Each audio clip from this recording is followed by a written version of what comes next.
Hey you guys, welcome back to the channel. My name is Brad. This is the Firefighters Financial Toolbox. Today we're going to talk about target date funds. This is an article by Christine Benz. Christine Benz is Morningstar's Director of Personal Finance. If you guys haven't checked out Morningstar.com, it's a great resource if you want to investigate different ETFs.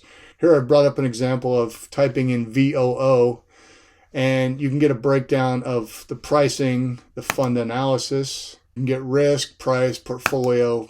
You can find out a lot about any different kind of fund that you're interested in looking at. For example, VOO, it shows you there are 9 style boxes: large, mid, small, whether it's a value company, growth company, or a blend. It's really a good resource. Anyway, Christine Benz is the person that is basically the face of Morningstar. Anyway, I thought I'd read this article that I found. In praise of target date funds. To critics of target date funds, are you seeing what I'm seeing? Okay, people love to hate target date funds. They're one size fits none. They only feature the house brand of funds, and they can be expensive. The list goes on and on. Whenever I see those critiques, my first response is to assess the motive. Oftentimes, target date critics are selling some type of their own investment advice, and they may not admit it, but they have viewed target date funds as competition. My second thought when I see target date funds coming in for criticism is to wonder, are you seeing what I'm seeing? Because from where I sit, target date funds have been nothing short of the biggest positive development for investors since the index fund. She goes on to say the reasons are several. Target date funds take asset allocation and investment selection wholly out of the investor's hands.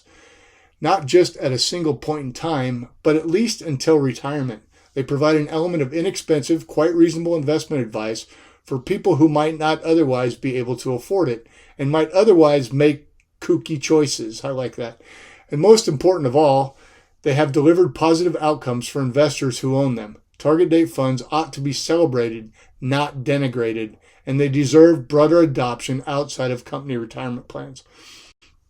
So if you guys don't know what a target retirement date fund is, basically you look at what, usually they're listed as years. So for example, let's say you are 30 years old. So you have, and we'll use 65 as an average retirement age. Obviously some people retire younger or older, but if that were the case, if I was 30 now and I wanted to use a target date retirement fund, I would pick one about 30 to 35 years in the future. So I would pick one with a target date of about 2050 or 2055. And the way they work, you guys, is they have a mix of bonds, they have a mix of stocks. And as you're younger, they're obviously more aggressive, a lot more in stocks. As you get closer to retirement, they tend to up your bond portfolio to take some of the risk away. The nice thing is it rebalances itself all the time. So when you have a downturn like we had last year in March, they were readjusting it and adding more stocks on sale. It takes all that part out of the deal for you. It does it for you. But let's keep going. The genius of target date funds is that they harness the natural tendency towards inertia, but they do so for the good. They invest in an age-appropriate asset mix, and they gradually become more conservative as the investor gets closer to needing his or her money. They also rebalance back to the target allocation on an ongoing basis. That's what we were just talking about, you guys. They're doing that in the background for you. Something that investors might not be inclined to do on their own. Not just because they're hands-off, but because such trading can be psychologically difficult. In 2020, for example, an investor in 60-40 of equity bond portfolio would have had his equity allocation knocked down to just 53% in the space of little more than a month. Left to their own devices, few investors will be likely to top up the equities back up to where they were during such a volatile period, not to mention a stretch of time that was personally stressful because it was the beginning of the pandemic, obviously. But that's exactly what target date managers were doing on your behalf, fund holders during that period, and on an ongoing basis. All right. Continue. They also provide a low-cost, effective advice. Here's another thing that target funds get right. They provide their investors with an element of advice, and they do so at a very low cost. The critics are correct that target date funds are certainly not bespoke. They use a single data point, your expected retirement age, to determine the portfolio's asset allocation. A good quality financial advisor or managed account service can create a plan that considers other things, including an investor's personal risk tolerance and risk capacity. But do target date funds help investors who are unaware of the basics of investing find their way to a sane investment mix given their life stage? 1,000 times yes. Prior to the advent of target date funds, it wasn't unusual for investors to select investments in their 401k lineups based on which ones had the highest returns or the most stars next to them, or to put 10% weighting into each of the 10 holdings in the lineup because they didn't know any better. By embedding some basic asset allocation advice and ongoing oversight, target date funds serve people who don't have investment backgrounds incredibly well. Moreover, most target date funds don't charge an additional fee for that.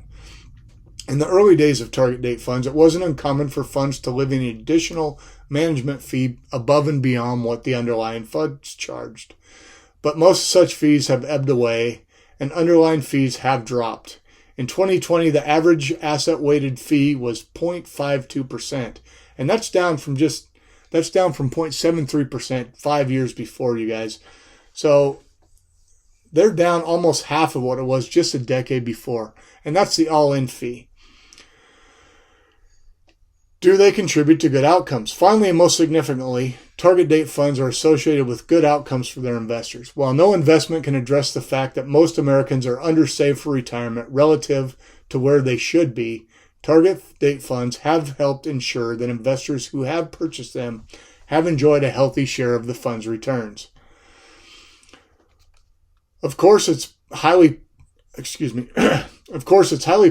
possible that target date funds' dollar-weighted returns look so strong because the vast majority of assets reside in 401k plans, which benefit from automatic contribution and the 401k's investors' natural tendency towards inertia. But given that non-target date allocation funds also generated strong investor returns, it's also possible, even likely, that target date funds are easy to own. Because investors can't see the performance of their constituent holdings, they're less inclined to be bothered by dramatic performance gyrations that standalone equity funds sometimes experience. Taking into account all of these pluses, my view is that target date funds are underutilized outside of 401ks. They could serve investors just as well in their IRAs too. Moreover, retired investors would benefit from a similar product that helps them with the logistics of their decumulating of assets. So what do you guys think? Target date funds. I think personally, if you're just getting started, I think it's a no-brainer, especially in your 401k. If you're at work and you're just starting out as a new young person starting out, it's an easy way. If they have low-cost index funds, you guys. And by low cost, I mean you need to be preferably below 0.20%. That can be difficult on smaller 401k plans, but I would say never more than a 0.50%. If you're paying more than 0.5% for a target date fund, I think you can find a lower cost fund. And most of them use index funds now. So it's an easy way to be very hands-off. Now, that being said, when you get to a point where your assets have grown to, say, maybe more than 500,000, I feel like then it becomes your portfolio becomes a little bit more difficult to manage with just that fund. What do you guys think? Do you think target date funds are underutilized? Do you think they're a good thing? Do you think they're a bad thing? Let me know in the comments. I'm curious to see what my viewers think about this topic. Anyway, I hope you guys enjoyed this. Like I said, I'm not sponsored by Morningstar, but it is a very good online tool, you guys. If you want to do research on index funds or ETFs, all you have to do is type in the ticker and it will bring up all the information you want to know. All right, I hope you got something out of this. If you did, do me a favor. Drop me that like. It really helps the algorithm. If you're not already subscribed, you know the deal. Hit the button, ring the bell. We'll see you. Thanks.